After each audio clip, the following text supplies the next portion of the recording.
परीक्षा की दृष्टि से हम लोग थोड़ा सा देख लेते हैं। शिप बिल्डिंग बनाने वाली जो शिप माने जहाज बनाने वाली जो पब्लिक सेक्टर की कंपनीज हैं, वो उनमें से कुछ मिनिस्ट्री ऑफ शिपिंग के अंतर्गत हैं, उनमें से कुछ मिनिस्ट्री ऑफ डिफेंस के अंतर्गत हैं और कुछ स्टेट गवर्नमेंट की हैं, यानी वो सेंट्रल गवर्नमेंट द्वारा कंट्रोल नहीं होती हैं। तो हम लोग देख लेते हैं शिप बिल्डिंग पीएसयूज। जो कोचीन शिपयार्ड लिमिटेड है, जिसके बारे में हम डिटेल से पढ़ चुके हैं, और फिर उसके बाद हुगली कोचीन शिपयार्ड लिमिटेड और shipping corporation of India limited या ship building corporation of India limited, ये तीनों मिनिस्ट्री ऑफ शिपिंग के अंतर्गत हैं। ठीक है, ये ध्यान रखना है। Mazagon dock limited, Garden Reach and shipbuilding engineers Kolkata में है, फिर गोवा शिपयार्ड लिमिटेड और हिंदुस्तान शिपयार्ड लिमिटेड, ये चार मिनिस्ट्री ऑफ डिफेंस के अंतर्गत हैं। इसके अलावा ये दो ऐसे हैं जो स्टेट गवर्नमेंट द्वारा ऑपरेट किए जाते हैं। शालीमार वर्क्स लिमिटेड कलकत्ता में है, ये वेस्ट बंगाल गवर्नमेंट इसको कंट्रोल करती है, और नोवा है अलोक एसडाउन कंपनी लिमिटेड, ये गुजरात में है, इसको गुजरात गवर्नमेंट कंट्रोल करती है। अभी हाल ही में हालांकि गुजरात गवर्नमेंट ने 2019 के आखिरी में इस कंपनी को बंद कर दिया, लेकिन फिर भी आपको ये ध्यान रखना है मोटा मोटा क्लासिफिकेशन। ठीक है, चलिए अब हम लोग आ जाते हैं क्विकली इनलैंड वाटर ट्रांसपोर्ट। ठीक है,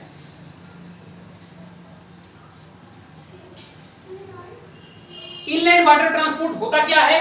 वाटर ट्रांसपोर्ट या वाटर ट्रांसपोर्टेशन अदर देन सी, समुद्र के अलावा कहीं और भी यदि वाटर ट्रांसपोर्ट डेवलप किया जाए, कहीं और माने रिवर्स में, पॉन्ड्स में, लेक्स में, कैनाल्स में, बैक वाटर्स में, तो कहीं पर भी अगर इस प्रकार से उसको डेवलप किया जाए, मतलब अपार्ट फ्रॉम दी सी, तो उसको इनलैंड वाटर ट्रांसपोर्ट उस पूरे मोड को कहा जाता है। ठीक है, अब जो ये इनलैंड वाटर ट्रांसपोर्ट है, इसके फायदे क्या हैं? पहली बात तो ये कि ये फ्यूल एफिशिएंट है, यानी कम फ्यूल में ज्यादा डिस्टेंस ट्रेवल करता है, क्योंकि सड़क की तरह या रेलवे की तरह इसमें उतार चढ़ाव, ट्रैफिक, बीच में रोक लेना, ये सारी चीजें इसमें नहीं पाई जाती।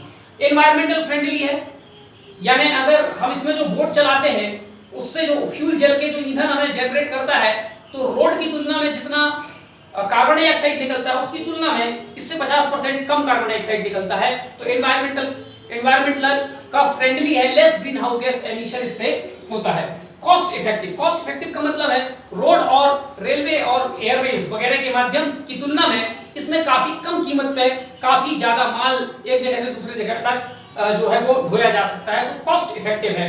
चौथी बात, reduces burden from rail, road etcetera, माने it is an alternative mode of transportation, जिसके कारण रेल और रोड इत्यादि का ट्रांसपोर्टेशन का जो बर्डन है वो ये कम करता है। पांचवी बात, एम्प्लॉयमेंट जनरेशन करता है, ऑब्वियसली सी बात है, बहुत सारे लोगों को इससे रिलेटेड जॉब्स जो हैं वो मिलते हैं। छठवीं बात, सुटेबल फॉर बल्की गुड्स, बहुत भारी भारी जो सामान होते हैं, जैसे लकड़ी काट करके उसको आगे ट्रांसपोर्ट करना है, तो इस प्रकार से भारी वस्तुओं के लिए जो वाटरवेज का ट्रांसपोर्टेशन होता है वो बहुत ज्यादा आसान हो जाता है। सातवीं बात, harnessing the potential of water bodies, हमारे लेक्स में, रिवर्स में, पॉन्ड्स में एक पोटेंशियल है, लेकिन वो पोटेंशियल का उपयोग हम ट्रांसपोर्ट में नहीं कर पाते, लेकिन अगर हम इनलैंड वाटर ट्रांसपोर्ट का मोड यदि हम डेवलप करते हैं, तो इसका मतलब ये है कि उनके अंदर जो पोटेंशियल है हम उसको फ्री ऑफ कॉस्ट जो है वो यूटिलाइज कर पा रहे हैं। Less cost for development and maintenance, सड़क और रेलवे बनाने की तुलना में जो वाटरवेज बनाए जाते हैं उनको बनाने में कम कीमत लगती है और उनके मेंटेनेंस में भी कम कीमत लगती है। नौवीं बात, reduces transportation and transition losses, जो सड़कों में और रेलवे में बीच में जो कुछ मध्यावर्ती जो लॉस होते हैं वो मिडवे लॉस या ट्रांजिशनल लॉस इसमें नहीं पाया जाता। 10वीं बात, लीस्ट कॉस्ट कंजप्शन पर टन किलोमीटर, प्रति टन माल ढोने में प्रति किलोमीटर यदि हमें ट्रेवल करना है तो इसमें कम फ्यूल लगता है। हमने एक कंपैरिजन टेबल यहां बना दिया। मान लीजिए हमारे पास 1 लीटर फ्यूल है और हमें 1 किलोमीटर डिस्टेंस ट्रेवल करना है, तो सड़क के माध्यम से, यानी अगर हम ट्रक वगैरह का उपयोग करते हैं तो वो केवल 24 टन माल ढो सकता है। 1 लीटर फ्यूल 1 किलोमीटर तक 24 टन माल ढोएगा। वही रेल में 85 टन माल ढोएगा, लेकिन वही अगर हम वाटर ट्रांसपोर्ट का उपयोग करें तो हम 105 टन कोई भी जो फ्रेट है, कोई भी जो माल है, उसको हम 1 लीटर फ्यूल में 1 किलोमीटर तक ढो सकते हैं। ठीक है, तो इस प्रकार से फ्यूल कंजप्शन जो है वो काफी कम है। इसी प्रकार अगर हम सड़क पे चलने वाले ट्रक और रेल के इंजन और जल में चलने वाले जो बोट है, उसको यदि हम 1 HP का पावर दें, 1 HP का पावर, तो 1 HP का जो पावर है, सड़क पर 150 किलोग्राम वजन हो सकता है, रेल 500 किलोग्राम वजन हो सकता है, और वही इनलैंड वाटरवे ट्रांसपोर्ट 4000 किलोग्राम तक का वजन हो सकता है, जबकि पावर हम तीनों को सेम दे रहे हैं। तो इस कंपैरिजन टेबल से पता चलता है कि जो हमारा इनलैंड वाटरवे ट्रांसपोर्ट है ये बहुत ही ज्यादा फ्यूल एफिशिएंट है, पर्टिकुलरली जो बल्की आइटम्स हैं जिनको ज्यादा मात्रा में सामान को ज्यादा दूरी तक ढोना है, तो कम पैसे पे ज्यादा डिस्टेंस तक इसको हम ले जा सकते हैं। 11वीं बात यह है नो लैंड एक्विजिशन। अगर हमें रोड बनाना है या रेल बनाना है तो हमें लैंड ऑक्यूपाई करना पड़ता है, फिर उसके बाद उससे रिलेटेड कई समस्याएं आती हैं, लोगों को रिहैबिलिट करना पड़ता है, फिर लोग हड़ताल पे जाते हैं, तमाम प्रकार की जो प्रोसेस है उससे हमें गुजरना पड़ता है। लेकिन इसका जो रूट है वो तो जब पानी में से होकर बनाया जा रहा है, तो लैंड एक्यूज कुछ करना पड़ता है आजू बाजू में टर्मिनल्स वगैरह बनाने के लिए, लेकिन रेल और रोड की तुलना में इसमें बहुत कम लैंड एक्विजिशन की जरूरत पड़ती है और उसमें कोई दिक्कत परेशानी नहीं आती। 12वें नंबर पे यह है कि रिमोट एरियाज में कनेक्टिविटी का एक बहुत बड़ा मोड है, खास करके नॉर्थ ईस्ट में या साउथ इंडिया में, जहां पर प्लेट्यू रीजन्स हैं या ऐसे जो other mode of transport develop नहीं है, जैसे नॉर्थ ईस्ट में रेलवे उतना ज्यादा डेवलप नहीं है, सड़क उतना ज्यादा डेवलप नहीं है, लेकिन वहां पर नदियां बहुत सारी पाई जाती हैं, ठीक है, खास करके असम में, त्रिपुरा में जो प्लेन एरियाज हैं, तो वहां पर जो रीजनल कनेक्टिविटी है उसके लिए इनलैंड वाटरवे ट्रांसपोर्ट एक बहुत अच्छा मोड ऑफ ट्रांसपोर्टेशन होता है।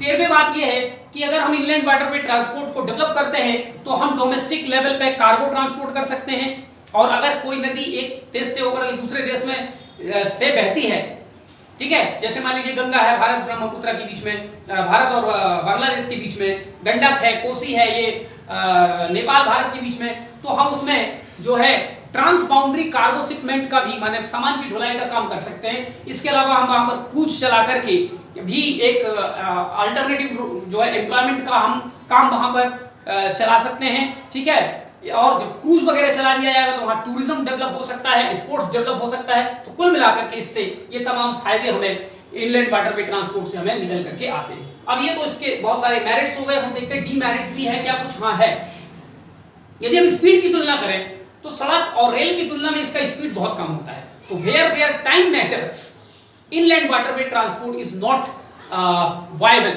Isn't it. तो जहां पर जल्दी से जल्दी सामान पहुंचाना है, व्यक्ति को पहुंचाना है, वहां पर यहाँ लो स्पीड के कारण इनलैंड वाटरवे ट्रांसपोर्ट यहाँ पर फेल हो जाता है, ठीक है। लेकिन अगर समय है आपके पास और आपको कम कीमत में चीजों को ढुलाई करनी, तो इट्स बेस्ट है।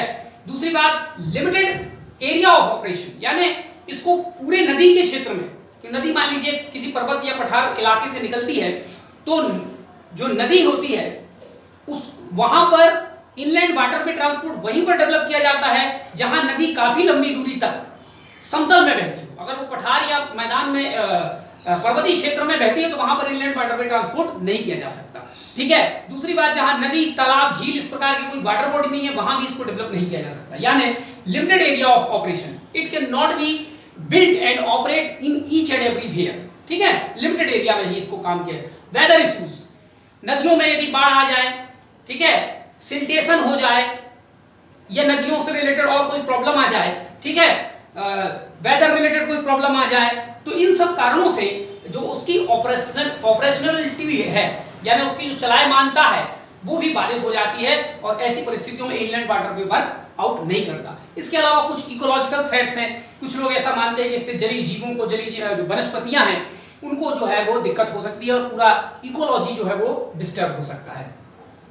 और ये सीजनल है। सीजनल का मतलब ये है कि कुछ नदियां जो हमारे यहाँ हैं, कभी पानी सूख जाता है, कभी पानी में उसमें बाढ़ की मात्रा बहुत ज्यादा हो जाती है, तो कुछ पर्टिकुलर सीजन में ही इसको ऑपरेट किया जा सकता है, not through out the year, ठीक है। ये सब उसकी डीमेरिट्स हैं। अब हम देखते हैं constitutional provision for shipping and navigation on inland waterway. Inland waterway पे शिपिंग या नेविगेशन के लिए कॉन्स्टिट्यूशन में क्या प्रावधान दिया है। तो कॉन्स्टिट्यूशन के यूनियन लिस्ट में एंट्री नंबर 24 ये कहता है कि यदि कोई नेशनल वाटरवेज है तो उसको सेंट्रल गवर्नमेंट ऑपरेट करेगी, और अगर नेशनल वाटरवेज के अलावा कोई दूसरा वाटरवे है तो उसको, वो कंकरेंट लिस्ट में है और उसको सेंट्रल गवर्नमेंट भी ऑपरेट कर सकती है और स्टेट गवर्नमेंट भी ऑपरेट कर सकती है, ठीक है। तो ये कंकरेंट लिस्ट का 32 और यूनियन लिस्ट में एंट्री नंबर 24 में इनलैंड वाटरवे का विवरण दिया हुआ है। गवर्नमेंट इनिशिएटिव्स, भारत सरकार ने क्या कदम उठाए हैं इन सब चीजों को डेवलप करने के लिए, इनलैंड वाटरवे के लिए, ठीक है। चलो देखते हैं पहली बात, setting up of inland waterway authority of India, IWAI, 1986 में इसको डेवलप किया गया। एक स्टैट्यूटरी बॉडी है, पार्लियामेंट द्वारा बनाया गया, जिसका हेडक्वार्टर नोएडा में है। इसका काम भारत के लिए इनलैंड वाटरवे को डेवलप करना, उन्हीं में से कुछ जो इंपॉर्टेंट इनलैंड वाटरवे है उनको नेशनल वाटरवेज का दर्जा देना, ये तमाम काम inland waterway authority of India का है।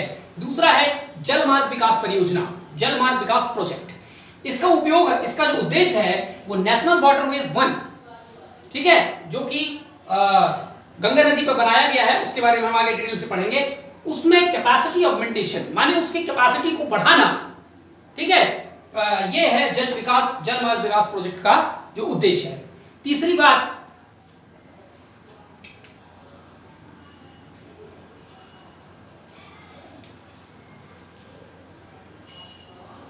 तीसरी इनिशिएटिव जो भारत सरकार ने लिया, सागरमाला प्रोजेक्ट।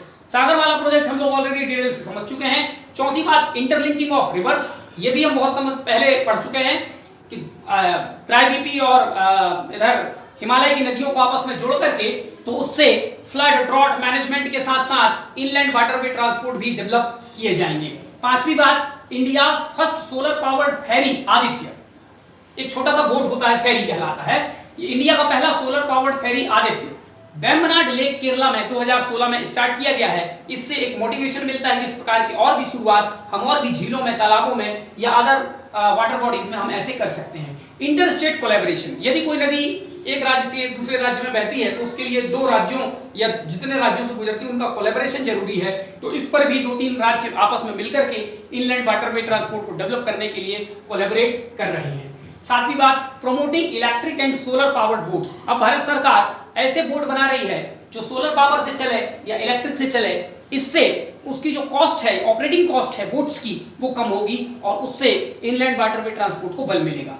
आठवीं बात, World Bank assisted programmes in various states. बहुत सारे राज्यों ने, जैसे कि असम है, केरल है, वेस्ट बंगाल है, इन्होंने विश्व बैंक से मदद लेकर के अपने यहाँ इनलैंड वाटरवे ट्रांसपोर्ट को डेवलप करने का के कई प्रोजेक्ट्स जो है वो स्टार्ट किए हैं, ठीक है। तो ये तमाम प्रयास स्टेट गवर्नमेंट और सेंट्रल गवर्नमेंट के लेवल पर ये शुरुआत भारत सरकार ने की है इनलैंड वाटरवे ट्रांसपोर्ट को डेवलप करने के लिए। अब इनलैंड वाटरवे ट्रांसपोर्ट को डेवलप करने में क्या इश्यूज और चैलेंजेस हैं? पहली बात, इनएडिक्वेट डेप्थ।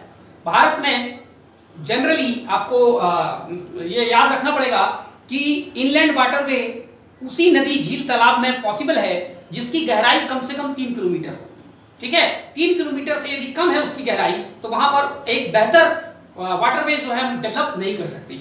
अब भारत में जितने झील, तालाब, नदियां हैं उन सब में इतनी डेप्थ नहीं पाई जाती। कुछ ही जगहों में इतनी डेप्थ पाई जाती है, वहां तो हम डेवलप कर सकते हैं, अदरवाइज अगर डेप्थ उतनी नहीं है तो हम डेवलप नहीं कर सकते। ये एक बहुत बड़ा चैलेंज है। डेप्थ कम होने के पीछे एक बहुत बड़ा कारण सिल्टेशन का भी है। बार बार जो नदी, झील, तालाब है उनकी तली पर मिट्टी इत्यादि इरोजन से जमती जाती है और उनका जो बॉटम लेवल है वो उथला होता जाता है, ठीक है। तो ये चैलेंजेस है। दूसरा है इंपैक्ट ऑन अदर एक्टिविटीज।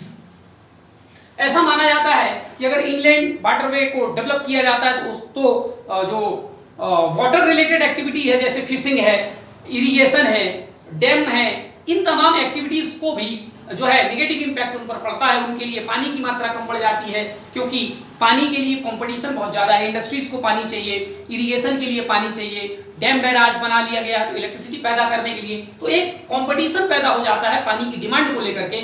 इससे दूसरे एक्टिविटीज जो है वो प्रभावित होते हैं। तीसरी बात, lake of night navigation system. अभी भारत में दिन में तो चलो सूर्य के प्रकाश में नेविगेशन पॉसिबल है, रात में अभी तक नेविगेशन सिस्टम के लिए प्रॉपर इंफ्रास्ट्रक्चर बिल्डअप नहीं किया गया है, उस पर वर्कआउट करने की जरूरत है। Shortage of inland waterway transport vessels. Bharat में ऐसे बोटों की संख्या, जहाजों की संख्या कम है जो नदियों, झील, तालाबों इत्यादि में चल करके और इनलैंड वाटरवे ट्रांसपोर्ट को सपोर्ट करते हो, ठीक है। तो इस प्रकार के बोट हमें डिजाइन करने पड़ेंगे और उसको गवर्नमेंट द्वारा प्रमोट करना पड़ेगा। Lake of MRO facilities. MRO का मतलब होता है मेंटेनेंस एंड रिपेयरिंग ऑपरेशन। तो मेंटेनेंस और रिपेयरिंग जो बोट वहां पर चलते हैं वो गतिविधियां भी भारत में बहुत कम है। छठवीं बात, इनएडिक्वेट इंडस्ट्रीज अलोंग रिवर साइड। अगर नदियों के आसपास भारत में काफी मात्रा में उद्योग लगे होते तो माल को एक जगह से दूसरे जगह, व्यक्ति को एक जगह से दूसरे जगह नदियों के माध्यम से पहुंचाना थोड़ा ज्यादा आसान होता इंडस्ट्रीज के चलते। ठीक है, कच्चा माल पहुंचाना है, फिनिश्ड माल पहुंचाना है, लेकिन इंडस्ट्रीज थोड़े से कम है। गंगा नदी को यदि छोड़ दें तो ब्रह्मपुत्र के आसपास कहीं कोई इंडस्ट्रीज नहीं है। ठीक है, और भी साउथ इंडिया में जो इंडस्ट्रीज नहीं है नदियों के किनारे, तो इंडस्ट्रीज होने से इनलैंड वाटर पे ट्रांसपोर्ट डेवलप करने के लिए एक मोटिवेशन मिलता है और इनलैंड वाटर पे ट्रांसपोर्ट इकोनॉमिक होता है। ठीक है, उससे लाभ मिलता है। तो एक कमी ये है। सातवीं बात, lake of financial assistance. Bharat सरकार या राज्य सरकार द्वारा भी इनलैंड वाटर पे ट्रांसपोर्ट के लिए जितनी फाइनेंशियल मदद देनी चाहिए उतनी पर्याप्त मात्रा में नहीं मिल पाती। इसलिए प्रोग्रेस तो हो रहा है इनलैंड वाटर पे ट्रांसपोर्ट पे, लेकिन उस प्रोग्रेस की जो गति है, पेस है, वो काफी कम है। आठवीं बात, एनवायरमेंटल इंपैक्ट। वही हमने इसके पहले जो डिस्कस किया था कि कुछ लोग कहते हैं इससे नदियों के किनारे मैंग्रोव वनस्पति नष्ट हो जाएगी, एक्वेटिक लाइफ जो मछली वगैरह पाई जाते हैं और भी कई प्रकार के मगर और भी जो जीव जंतु हैं और कुछ वनस्पतियां हैं उन नदियों में इनलैंड वाटर में ट्रांसपोर्ट डेवलप करने से उनको खतरा हो सकता है।